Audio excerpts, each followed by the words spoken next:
മക്കളെ, നമുക്കൊരു കഥ കേൾക്കാം. കഥയുടെ പേര് മിട്ടുവും അമ്മൂമ്മയും. ഒരിടത്ത് മീനാക്ഷി എന്നു പേരുള്ള ഒരു പാവ അമ്മൂമ്മ ഉണ്ടായിരുന്നു. അമ്മൂമ്മയ്ക്ക് കൂട്ടിന് ആകെ ഉള്ളത് മിട്ടു എന്നു പേരുള്ള ഒരു വികൃതിപ്പൂച്ചക്കുട്ടിയായിരുന്നു. വെള്ളപ്പട്ടുപോലെ വെളുത്ത നിറവും തലയിൽ ഒരു കുഞ്ഞു കറുത്ത പൊട്ടുമുള്ള മിട്ടുവിനെ അമ്മൂമ്മയ്ക്ക് ജീവനായിരുന്നു. അടുക്കളയിൽ പാൽപാത്രം തട്ടിയിടുക, അമ്മൂമ്മ നൂൽ നൂൽക്കുമ്പോൾ നൂൽപന്ത് തട്ടിത്തെറിപ്പിക്കുക, ഇതൊക്കെയായിരുന്നു മിട്ടുവിൻ്റെ പ്രധാന പണി. ഒരു ദിവസം അമ്മൂമ്മ പായസം ഉണ്ടാക്കി മേശപ്പുറത്ത് തണുക്കാൻ വെച്ചു. പായസത്തിൻ്റെ മണം വന്നപ്പോൾ മിട്ടുവിന് കൊതിയായി.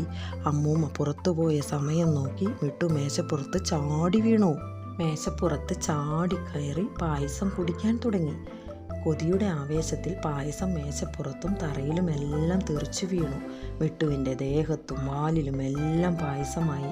ഇത് കണ്ട് പേടിച്ച് മിട്ടു കട്ടിലിനടിയിൽ പോയി ഒളിച്ചിരുന്നു. കുറച്ചു കഴിഞ്ഞ് അമ്മൂമ്മ തിരിച്ചു വന്നപ്പോൾ കണ്ടത് മേശപ്പുറത്തും തറയിലുമെല്ലാം വീണു കൊടുക്കുന്ന പായസമാണ്. അമ്മൂമ്മ മിട്ടുവിനെ വിളിച്ച് അവൻ്റെ ദേഹത്തെ പായസം എല്ലാം തുടച്ചു കൊടുത്തു. എന്നിട്ട് അവന് കുടിക്കാൻ ഒരു പാത്രത്തിൽ പായസം കൊടുക്കുകയും ചെയ്തു. അമ്മൂമ്മയുടെ സ്നേഹം കണ്ട് മിട്ടുവിന് സന്തോഷമായി.